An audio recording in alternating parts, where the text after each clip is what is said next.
Selina अपने godfather को जिंदा करने के लिए किसी भी हद तक जाने को तैयार थी। उसने अपनी कलाई की धमनी काट ली और फूटते हुए खून को एक नली के जरिए मृत विक्टोर के मुंह में टपकने दिया। सूखा हुआ शरीर अचानक जीवित होने लगा और उसकी सदियों से शांत पड़ी धड़कन फिर से चल पड़ी। लेकिन पूरी तरह जिंदा करने के लिए इतना सा खून काफी नहीं था। सेलिना ने पहले से तैयार किए हुए ब्लड बैग्स निकालकर स्टैंड पर लटका दिए। थोड़ी देर बाद नलियों से खून पंप होते ही एक सूखी हुई लाश धीरे धीरे चलकर बाहर आई। लेकिन रिवाइव होने के बाद भी विक्टर गुस्से में था, क्योंकि सदियों पुरानी वैम्पायर कॉम के नियम के मुताबिक 3 एल्डर्स बारी बारी से 100 साल राज करते हैं। बाकी 2 एल्डर उस दौरान गहरी नींद में रहते हैं। फिलहाल शासक थी अमीलिया और अगली बारी मार्कस की थी। इसका मतलब विक्टोर को समय से 1 सदी पहले जगा दिया गया था। इतिहास में ऐसा पहले कभी नहीं हुआ था। अगर सेलिना कोई ठोस वजह न देती तो विक्टोर उसे अपनी बेटी मानने के बावजूद काउंसिल के सामने पेश कर देता। सेलिना ने झट से कहा कि वैम्पायर्स के दुश्मन वेयरवुल्व्स का लीडर लूशियन अभी भी जिंदा है। ये सुनकर विक्टर की यादें ताजा हो गईं। एक कड़वी और शर्मनाक याद। कहानी शुरू होती है 5वीं सदी से। उस समय यूरोप में ब्लैक डेथ, काली मौत फैली हुई थी। गांव के गांव लोग मर गए, लेकिन एक आदमी अलेक्जेंडर बच गया। इस महामारी ने उसके भीतर छिपे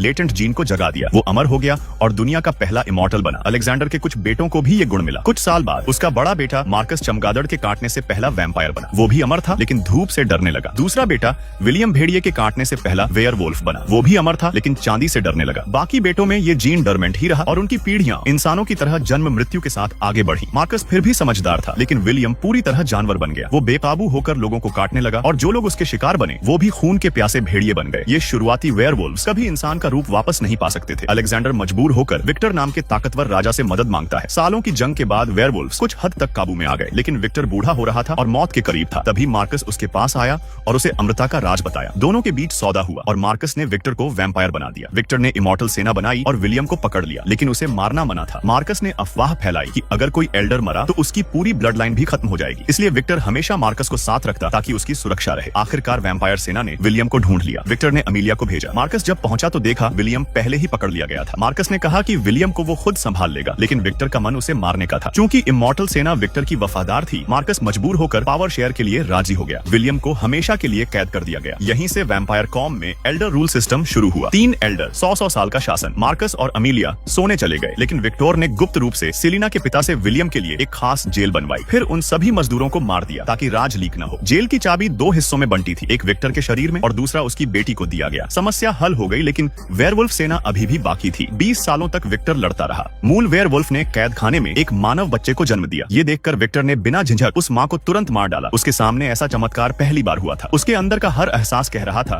कि इस बच्चे को भी मार देना चाहिए, लेकिन आखिरकार विक्टर ने हथियार नीचे रख दिया और उस बच्चे को पालने का फैसला किया। उसका नाम रखा गया लूसियन। लूसियन ने विक्टर के पालन पोषण का मान रखा। उसके पास मूल वेयरवुल्फ से कहीं ज्यादा ताकत और कंट्रोल था। एक साथ 4 वैम्पायर से लड़ते हुए भी वो पल भर में सबको गिरा देता। यहाँ तक कि कोनों से चलने वाले तीरों को भी वो आसानी से पकड़ लेता। विक्टर लूशियन की ताकत देखकर बहुत खुश हुआ। उसने लूशियन के संक्रमित खून का इस्तेमाल करके और इंसानों को काटने पर मजबूर किया। इस तरह उसने बड़े पैमाने पर एक नई इमॉर्टल आर्मी तैयार कर डाली। दिन में इन पर जंजीरें डालकर उन्हें किले की रखवाली में लगाया जाता। रात को ये इंसानी रूप में मजदूरी करते और उनकी गर्दनों पर चांदी के कांटे वाला कॉलर पहनाया जाता ताकि वे भाग न सकें। विक्टर को लगा इस तरीके से उसका शासन और मजबूत होगा, लेकिन दशकों बीतने के बाद भी विलियम की फैलाई हुई महामारी जैसे वेयरवुल्व्स का खतरा खत्म नहीं हुआ। मूल वेयरवुल्व्स अब भी बाहर इंसानों और वैम्पायर्स के लिए जानलेवा थे। गश्त पर निकले सैनिक अक्सर इनसे टकरा जाते। युद्ध में एक सिपाही ने तलवार से एक वेयरवुल्फ को मार गिराया, लेकिन बाकी चालाकी से पहाड़ से कूदकर उसका रास्ता रोक लेते। आखिरी पल पर उसने तलवार से चांदी का ब्लेड फेंका और दुश्मन को मार दिया। उधर किले की दीवारों पर खड़े लूसियन ने सब सुना और तुरंत अपनी खुद की बनाई हुई क्रॉसबो लेकर ऊपर चढ़ गया। सैनिक बस गेट तक पहुंचा ही था कि पीछे से एक और वेयरवुल्फ उस पर टूट पड़ा। वैम्पायर गार्ड्स ने भाले फेंके,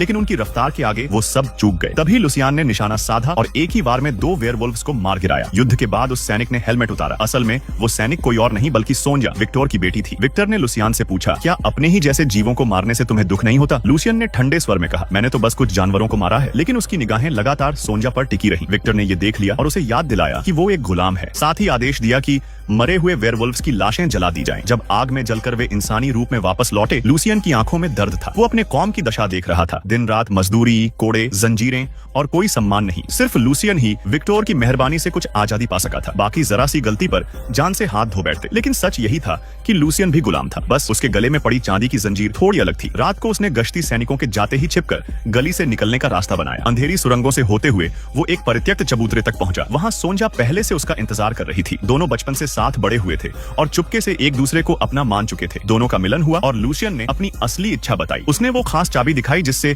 गले का कॉलर खोला जा सकता था। उसने सोंजा से कहा, चलो इस जगह को छोड़ चलते हैं, मैं अब और जानवरों जैसा जीवन नहीं जीना चाहता। लेकिन उनके पास वक्त कम था, वे कोई योजना बना पाते उससे पहले ही उन्हें लौटना पड़ा। उनकी विदाई को विक्टर का इतिहासकार टेनिस देख लेता है। वो तुरंत गौमी शिकायत नहीं करता, बल्कि इसे अपने फायदे के लिए एक हथियार की तरह संभाल लेता है। जिंदगी में वह था खून खराबे का डरावना शासक विक्टर। मौत के बाद डार्क स्टोन क्लान ने उसे वैम्पायर इल्डर बना दिया और उसने लाखों की इमॉर्टल सेना खड़ी कर ली। उसके खौफ से आसपास के इंसानी राजघराने भी झुक गए। हर साल उन्हें खदानों की आधी कमाई देनी होती और साथ ही सबसे ताकतवर गुलाम भी सौंपने पड़ते। जब वैम्पायर गार्ड्स ने इंसानी सरदारों को आते देखा तो उन्होंने तुरंत आसमान में सिग्नल छोड़ा और बड़ी सेना को बुलाया। लेकिन तभी सोंजा, चेंगजू की बेटी, सैनिकों के साथ पहुंच गई। पास ही छिपे हुए ओरिजिनल वेयरवुल्व्स ने अचानक हमला कर दिया। वैम्पायर सैनिक घबराकर गिर पड़े। कई घोड़े और आदमी खींचकर गड्ढों में ले जाए गए। सोंजा ने तुरंत तलवार खींची, लेकिन वेयरवुल्व्स पहले से तैयार थे। उन्होंने निहत्थे गुलामों पर टूटकर हमला किया, क्योंकि जिसे भी वो काटते वह जल्द ही खुद वेयरवुल्फ बन जाता। इसी दौरान किले में काम कर रहा लूशियन भेड़ियों की आवाज सुन लेता है। वह कैप्टन को चेतावनी देता है कि सेना भेजो, लेकिन कैप्टन एक गुलाम की बात पर ध्यान ही नहीं देता। मजबूर होकर लूशियन विक्टर का आदेश तोड़कर घोड़े पर चढ़ बैठा और अकेले ही युद्ध भूमि की ओर निकल पड़ा। जब वह पहुंचा तो हालात बिगड़ चुके थे। लूशियन ने एक भेड़िए को धक्का मारा, उसकी तलवार उठाई और लड़ाई शुरू कर दी। युद्ध में सोंजा को एक वेयरवुल्फ खींचकर सुरंग में ले गया। खुशकिस्मती से बेलों में फंसने से सोंजा को मौका मिला और उसने वार करके उसे मार गिराया। लेकिन तभी एक और वेयरवुल्फ तेजी से सोंजा पर झपटा। आखिरी पल पर लूशियन कूदा और तलवार भोंककर सोंजा की जान बचा ली। सांस लेने का वक्त भी न मिला था कि जंगल से पूरी वेयरवुल्फ आर्मी निकल आई। सोंजा को बचाने के लिए लूशियन ने अपना सबसे बड़ा राज खोल दिया। उसने गले का चांदी वाला कॉलर खोला और तुरंत सेकंड जेन वेयरवुल्फ में बदल गया। सब दंग रह गए। ओरिजिनल वेयरवुल्फ्स ने भी उसकी ताकत को पहचाना और सिर झुका दिए। अंधेरा और खामोशी छा गई। लेकिन तभी अचानक तीरों की बौछार लूशियन पर हुई। यह खुद विक्टर था। उसने लूशियन का शुक्रिया करने के बजाय उसे गद्दारी का दोषी ठहराया। उसके आदेश पर लूशियन को कोड़े लगाए गए 30 बार। हर कोड़े की चोट ने सोंजा को तड़पा दिया। उसकी आंखों में आंसू भर आए। गुलाम भी बेचैन थे, लेकिन वे निहत्थे थे और जरा सी हरकत पर वहीं मारे जाते। कोड़े खाने के बाद लूशियन को जेल में डाल दिया गया। वह अधमरा था, लेकिन एक बुजुर्ग काले गुलाम ने उसे पानी पिला दिया और उसकी जान बच गई। रात में सोंजा चुपके से जेल में पहुंची। वक्त कम था, दोनों ज्यादा बात नहीं कर पाए। लूशियन ने बस इतना बताया कि विक्टर का चहेता टेनिस पहले ही उसे चेतावनी दे चुका है। तेरी नजरें सोंजा पर बहुत बोलती हैं, विक्टर को पता न चले। मतलब टेनिस सब जानता था, पर उसने गांव में शिकायत नहीं की। शायद उससे फायदा उठाया जा सकता है। इसी बीच इंसानी सरदार महल में आए और हमेशा की तरह चांदी के सिक्के विक्टर को चढ़ाए। लेकिन सबसे बड़े सिल्वर माइन वाले सरदार के हाथ खाली थे। उसने कहा, मेरे मजदूर सब वेयरवुल्व्स बन गए, खदान बर्बाद हो गई, अब मैं क्या दूं? वह और आगे बोला, हम अभी अभी हमला झेल कर आए हैं, विक्टर अब हमारी रक्षा कर ही नहीं सकता, फिर उसे चांदी क्यों दें? इतना कहकर उसने विक्टर की ओर उंगली उठाई और सबको भड़काने की कोशिश की। विक्टर ने उसे वहीं खत्म कर दिया। फिर अपनी बेटी सोनिया से कहा कि अब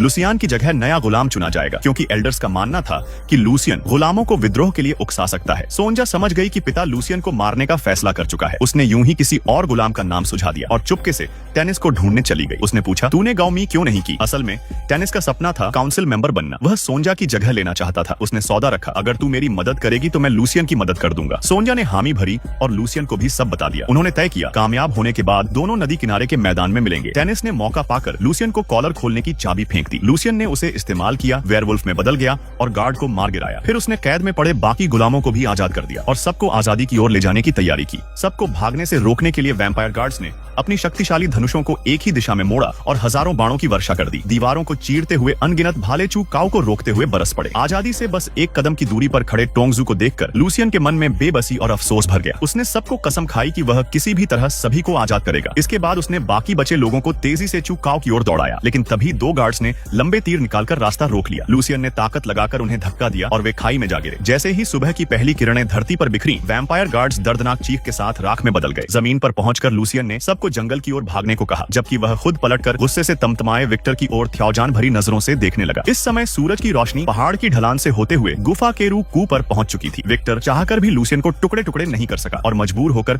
अंधेरे में लौट गया। भाग निकलने में नाकाम रहे गुलामों को फिर से कालकोठरी में कैद कर दिया गया। विक्टर ने गुस्से में टेरिस से पूछा कि उसके पास जो चाबी सुरक्षित रखनी थी वह कहाँ है। टेरिस डर के मारे सीधे जवाब नहीं दे पाया और अपनी जान बचाने के लिए विक्टर को लेकर हथियार खाने पहुंचा, जहां वह चाबी छिपाई हुई थी। विक्टर जानता था कि अगर वो भेड़ या लूसियन न होता तो भागना बचाना नामुमकिन था। उसने लूसियन के लोहार खाने में सुराग ढूंढना शुरू किया। तभी उसे जमीन पर ढीला पड़ा हुआ ढक्कन मिला। नीचे उतरने पर वह एक गुप्त सुरंग से पहाड़ की आधी ऊंचाई पर बने प्लेटफॉर्म तक पहुंचा और सब समझ गया। सोनिया अपने कमरे में अचानक पिता को देखकर कुछ कहना चाहती थी, मगर विक्टर ने उसी वक्त उसके गले पर दांत गड़ा दिए। तेजी से सोनिया की यादें उसकी आंखों के सामने आने लगी। तुमने मुझे धोखा दिया, तुम किसी और मर्द के साथ रहना चाहती हो, मैं तुमसे प्यार करता हूँ, किसी और से ज्यादा। भाग निकला। लूसियन अपनी कसम नहीं भूला। उसने भाइयों को कहा कि वो अमीरों की जमीनों पर जाकर सैनिक भर्ती करे ताकि विक्टर की हुकूमत को गिराया जा सके, मगर वक्त कम था और उसके साथ खड़े होने वाले बहुत कम योद्धा मिले। फिर भी जीत की उम्मीद बढ़ाने के लिए लूसियन ने ओरिजिनल वेयरवुल्व्स की भूमि में कदम रखा। अपनी राजसी शान और ताकत से उसने वहां के सबसे बड़े अल्फा वुल्फ को झुकने पर मजबूर कर दिया। धीरे धीरे उसकी सेना मजबूत होती गई, लेकिन सोनिया वक्त पर उससे मिलने नहीं आई। लूसियन हैरान था कि तभी विक्टर ने एक नौकरानी के जरिए खबर भिजवाई कि सोनिया कैद में है। सब जानते थे कि ये एक जाल है, मगर अपनी प्रेयसी को बचाने के लिए लूसियन अकेला कैले लौट गया। सालों की गुलामी ने